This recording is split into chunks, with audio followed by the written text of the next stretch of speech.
Dans quel état d'esprit je suis pour cet album? Ah, on va tout baiser, frère. C'est un peu grossier de le dire comme ça, mais quand j'étais en studio, c'est... Eh, on va prendre ce qu'on a à prendre et on va même prendre ce qui est pas à nous. J'ai commencé l'album 2 semaines avant le déconfinement.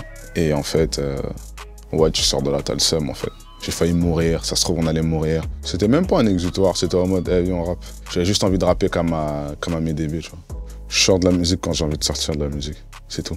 Je me sens pas pressé. Je fais juste des... Là, je l'ai fait rapidement, cet album. Je l'ai fait en 2 mois et demi, 3 mois. Donc ça y est, il est fini l'album. Viens, je le sors. Tu vois. Mais j'ai pas cette panique de si je sors pas, on m'oubliera. Il y a des mecs qui sortent pas pendant 2-3 ans, mais leur musique est tellement forte, leur image est tellement forte qu'on se souvient d'eux et qu'ils reviennent tranquillement. Maintenant, c'est clair qu'on est dans une époque où il faut quand même être réactif. On est dans un monde de surconsommation. Donc c'est aussi important d'occuper l'espace, d'occuper le terrain. Tu regardes un Drake, il sort pas nécessairement des projets tous les jours, mais il a une manière d'occuper l'espace qui est quand même intéressante, tu vois. Sur des featuring, sur des petites mixtapes, il est toujours là en vrai. Et c'est ça qui est important, c'est de réussir à toujours être là. Sortir des EP, c'est bien. Je l'ai fait quand j'étais plus jeune. Mais est-ce qu'avec la musique qu'on fait, est-ce que c'est toujours intéressant commercialement parlant, je sais pas. Si c'est un EP de transition entre 2 projets, ouais, pourquoi pas, tu vois. Les gens ne font pas vraiment d'albums, c'est des mixtapes, c'est des compiles. Mais ouais, moi j'ai un attachement au long format. Du coup, Stamina, c'est un vrai album? Ouais, parce que c'est un album, mon cousin, pose pas de questions. Non, je pense qu'il y a une énergie qui se dégage de ce projet. Tu sens que tu comprends mon mindset. Le titre de l'album va trop bien avec le mindset dans lequel j'étais. C'est vraiment, on y va, endurance, on kick. On lâche pas, tout est dans la tête, tout est mental et vas-y, on met un gros coup de pied dans la fourmilière. C'était ça le truc. Et faire un projet vraiment plus rap que d'habitude. Mec, c'est un daron, il a trafiqué son âge, je l'ai surpris. Il est né en 1980, avant Jésus-Christ. Je pense que j'ai évolué dans ma vie de tous les jours parce que je vis des choses différentes. Tu vois, c'est ce que je kiffe avec ce métier, c'est qu'il y a pas une journée qui se ressemble. J'écoute des nouvelles choses, j'ai déjà fait plein de choses, donc il y a des trucs que j'ai plus envie de refaire. Avant, j'écrivais, aujourd'hui, j'écris plus, c'est de l'improvisation. Mon équipe de production, elle a changé, tu vois. Ça fait 2 albums que je bosse avec Ken, Ryu, Chapo Berg, essentiellement, 29. Si ces gens-là, ils évoluent musicalement, humainement, j'évolue avec eux. Et vice-versa, tu vois. Si t'évolues pas, c'est qu'il y a un gros problème. On a trop triché sur les gens, même avec une équerre, on verrait les choses du mauvais angle. Je connais des prisonniers et d'autres qui fument des joints. Leur casier dit l'inverse, mais ce sont des gens bien. Ouais, je veux juste rester le même avec plus de $. Je veux pas prendre la grosse tête, je suis pas Philippe Bouvard. Aujourd'hui, il n'y a plus beaucoup de rappeurs qui ont de l'affection pour les punchlines. Toi, c'est l'école avec laquelle tu as commencé. Ouais. Est-ce qu'aujourd'hui, tu en gardes quelque chose de positif d'avoir commencé comme ça, ou est-ce que ça t'ennuie plutôt qu'on t'en parle encore? J'en garde ni quelque chose de positif ni de négatif, c'est juste ce que j'ai fait au début. Après, bon, je le faisais à outrance, donc ça vieillit forcément mal, tu vois.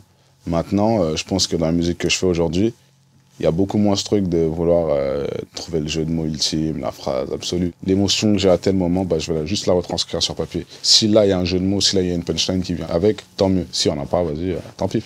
Je me suis pas trop pris la tête pour cet album. J'ai juste kiffé, en vrai. Sur Taciturne, j'ai essayé vraiment de faire un truc artistique sur certaines chansons, des effets, des grosses reverbs, des pitchs par-ci, des flangers par des trucs. Là, j'étais juste en mode, on fait de la bonne musique, on kiffe. On se prend pas pour Kanye West, on se prend pas pour Travis Scott. Hey, t'es Dinos, t'es un mec de la Courneuve. Fais ta musique comme tu kiffes, en vrai. Et surtout, il y a eu le confinement. Donc, moi, j'arrive plus à consommer des trucs compliqués. Tu vois, je suis un grand fan de Travis Scott, par exemple, mais tout ce qui sort, là, depuis quelques temps, j'arrive plus à consommer parce que il y a beaucoup de choses, il y a beaucoup d'effets, j'ai juste besoin de simplicité. Ça reviendra, tu vois, mais je pense que c'est dû à l'année. Aujourd'hui, quand je consomme un truc, j'ai juste besoin d'informations positives et simples. Qu'est-ce qui t'inspire en ce moment? L'Afrique. J'écoute beaucoup de sons africains, beaucoup de Makossa. Manu Dibango, beaucoup. Ben Deka, Grace Deka, Charlotte Dupanda, Ngué à la route. J'écoute que des trucs petits pays, que des trucs du bled. Là. Franchement, en rap, j'écoute beaucoup de Drake. Je peux regarder mon téléphone vite fait. J'ai écouté l'album de Metro Booming. Le nouveau Kalash Criminel qui est sorti. Laylo, The Weeknd, Abba, Jamiroquai, Young Bleu, Wizkid, Buena Vista Social Club. Ouais, c'est tout. Hein. Comme pour tes 2 précédents projets, Fifou s'est occupé de ta pochette. Ouais, exactement. Ouais. Je lui ai parlé je lui ai dit Stamina. Il m'a tout de suite parlé de boxe. Et j'ai kiffé. Je lui ai dit putain. Idée de ouf, c'est intéressant, c'est un bon axe, c'est un bon angle. Et ensuite, on On s'est dit qu'on va reprendre le petit qui était sur la pochette d'Imani. C'est le fils d'un de mes meilleurs amis, tu vois. Donc on s'est dit on va le remettre sur la pochette de Stamina. Assad, merci d'avoir ramené ton fils. Un des thèmes récurrents dans tes morceaux, c'est le quartier, la cité. Le quartier, c'est comme une autre nationalité. C'est comme si tu avais une double nationalité. Et il y a des choses que tu fais parce que c'est comme ça au quartier. Je ne pourrais pas t'expliquer, c'est juste des codes et des habitudes que tu as. C'est les Canaries qui disent tu peux quitter le quartier, mais le quartier ne te quitte pas. Tu vois. Peu importe ton ascension sociale, peu importe si tu fais un transfuge de classe ou pas, bah, tu resteras un mec de quartier. Il y aura toujours des choses que tu feras parce que tu es un mec de quartier. Dans Stamina, il y a un featuring avec Laylo. Est-ce que ce featuring avec Laylo, c'était une façon de se mélanger à des gens qui n'ont pas forcément la même vision du rap que toi? Non, j'aime bien sa musique, c'est tout. Non, j'aime bien sa musique, c'est tout. On s'est écrit et je crois 2 jours après, il était au studio. Réactif, j'aime trop les mecs réactifs comme ça, putain.